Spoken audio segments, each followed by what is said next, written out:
Secret Mage is a tempo deck built around secret synergies. Like all tempo decks, Secret Mage is proactive at pushing damage to the opponent's face while disrupting their game plan. It also packs a ton of direct damage to close out the game. The deck is comprised of secrets, secret synergies, burn, and card draw. Let's look at the secrets and then we'll go through the other cards in the deck to see how it works. In this deck we play 8 secrets. That's 2 counterspells, 2 explosive runes, 2 duplicate, 1 Flameward, and 1 ice block. Counterspell is quite simple. It just says no to your opponent's next spell. This effect can really mess with your opponent's game plan. You don't even have to play counterspell to mess with your opponents either. When you play a secret, your opponent has to respect that it could be counterspell and play suboptimally or risk blowing out their game plan. Let's say your opponent has just brewed up a nasty Kazakus potion to ruin our game plan, and then we drop a secret. Your opponent has to respect that it could be counterspell, and they're going to have to play something first to test it, or risk losing their potion they've just brewed up. And as your opponent plays suboptimally, we can capitalise on the advantage. There is one thing that you must consider though before playing your counterspell. You must be aware of the opponent's coin. Do not counter your opponent's coin. Just do not. Explosive runes. Removal plus free damage to our opponent's face is everything we want in a tempo deck. Explosive runes is to your opponent's creatures what counterspell is to their spells. They have to respect it to avoid having their plans ruined. It drops off a little bit in the late game when your opponents start dropping cards like Void Lords, but it's so very effective in the earlier game.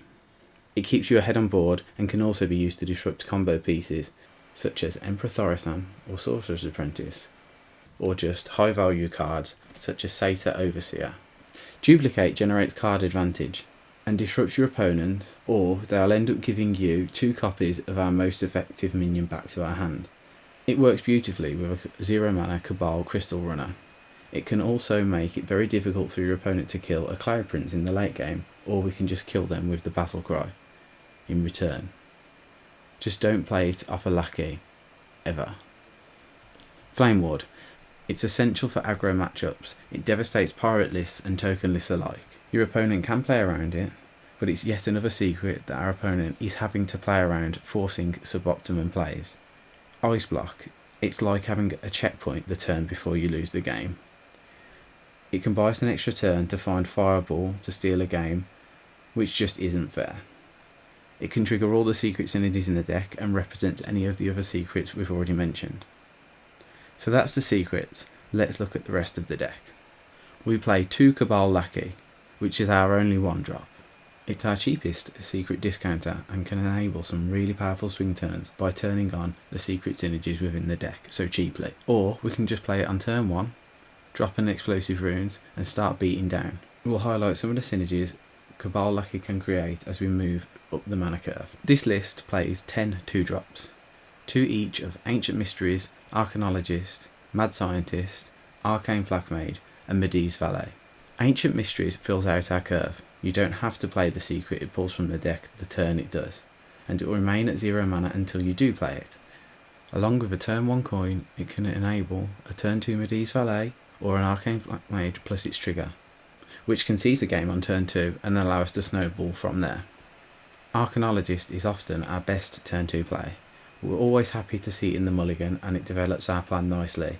Not a lot to say here, it's just an efficient card. Mad Scientist is the minion our opponents don't like to kill. You can push a surprising amount of damage with this guy.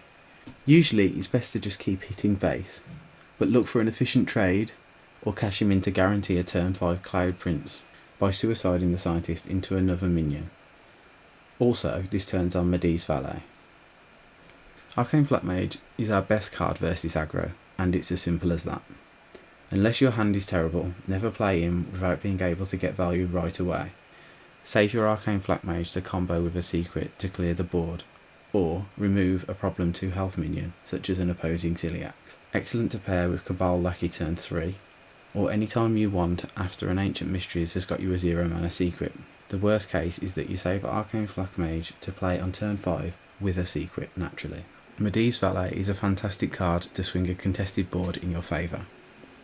You do need an active secret to get the value though, but in this deck that's not hard. This card is best when we're behind on board. There are better proactive cards in the deck when we're ahead. We want to play Medivh's Valet and remove an opposing minion, or target our opponent to win the game. Moving to our free drops, we have a pair of Kirin Tor Mage, in addition to the 10 secrets already mentioned earlier. Kirin Tor Mage is one of our best tempo plays. Play the mage and a secret to disrupt our opponent, and then push damage with this aggressively statted body. Stargazer Luna is just efficient card draw that allows us to move through our deck quickly and find our high tempo plays. In the 4 mana slot we have 2 fireballs. You only want to play this card to target your opponent's face and end the game. Sure, you can use it as removal, but in the games when you're doing that, we're generally losing. It will be our game winning card most of the time. At 5 mana we play 2 Cloud Prince. This is a fireball attached to a 4/4 body for only 1 additional mana. You only ever want to play Cloud Prince with an active secret. Like Fireball, you want the 6 damage going to your opponent's face, but it can be extremely useful to remove a problem creature at the right time. It's a great aggressive play to drop Cloud Prince and then just deal 6 damage to the opponent's face. At 6 we have 2 Cabal Crystal Runner, which isn't really a 6 drop. You will often play this for 2 mana or 0 mana.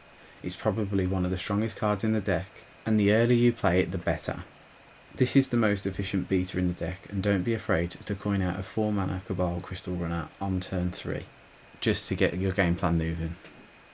Our only true 6 drop, and some might say the best card in the deck, is Aluneth. Aluneth wins you games.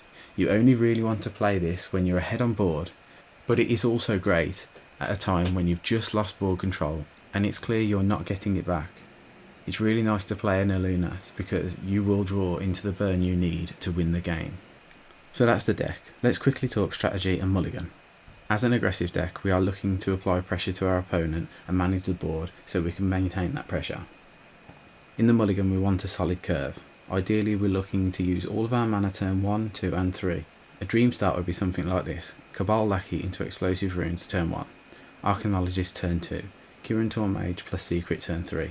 Push damage to your opponent's face and end the game with direct damage. We haven't got time for a detailed Mulligan guide in this video, but as far as general advice, having a 2 drop is critical. We're always going to keep Arcanologist and Mad Scientist. Ancient Mysteries is better than nothing on 2. Keep Kabal Lackey and Kirin Tor Mage with a secret. Arcane Flatmage and Flameward against aggro classes. Keep Aluneth against slower matches. Always throw back your burn and your bigger spells. Check out my gameplay video with this deck. That concludes today's deck tech. The deck code is in the description below. Thanks for watching.